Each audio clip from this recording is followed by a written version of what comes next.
All right, back out on the square in Monticello, and lots of towns have these, right? They kind of grew out of the pandemic, these outdoor seating areas. People needed to get outside to eat. So Monticello really embraced that, and they haven't moved away from it. But here's the thing. Before they had these nice covers, it was just these barricades, and they thought, okay, the city wanted to make things a little bit nicer. So they got these flower boxes, these planter boxes, and Ryan Woodham is here. He is the shop teacher over at Monticello High School. Ryan, tell us about what your class and your students did to build these. So we were approached by the Monticello Main Street organization, which is a non-for-profit that focuses on the vitality and preservation of our downtown square. And they wanted something that made the parklets look a little bit more inviting. So we started looking at planter boxes and getting ideas. We met with them a few times, and then after we'd kind of narrowed down the style they wanted, we turned it over to the kids, and we turned it into a mass production unit. So the kids had to determine how many pieces they would need, the processes for making it, who would be best fitted for which job, and then they kind of all divided it up.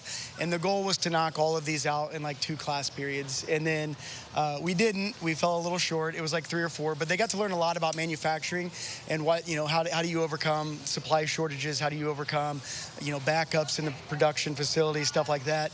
And it was a really cool opportunity for the kids to kind of see what it's like to work in a large group where you have maybe one small task, but you're part of a bigger picture.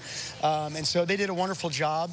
As I was saying before, we kind of did the easy job, at least in my opinion, of making the parklets.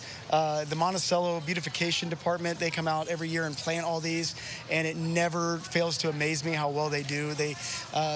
Sometimes you have these short ones that, like this one here, and then you have the tall ones with the bigger flowers, and I have no idea what any of the flowers are, so I want to ask you about those. Yeah, I give all the credit to them for making our pieces look beautiful. Really quickly, when the student, it's got to be great for them to be able to see their work on display and to see how it really does make this area look nicer. Yeah, so I always tell the kids when we talk about craftsmanship and taking pride in your work, I always say, imagine that your project was up on the square. Would you drive by the square with your parents, or would you take a different route? So this is actually like the epitome of that. Like your projects are on the square. So it was really cool for them. They got to see it. They got to go out to dinner and show their parents, I made that, or I did that part. And so the fact that they keep coming back year after year is it's neat for those kids, because they know, even though they've graduated now, or they, I believe they did this 2 years ago, so they might be off of college. When they come back for the summer, they get to see their projects are still standing. So well, Ryan, thank you so much. A testament to their work and yours as well, working with those kids. Thank you so much.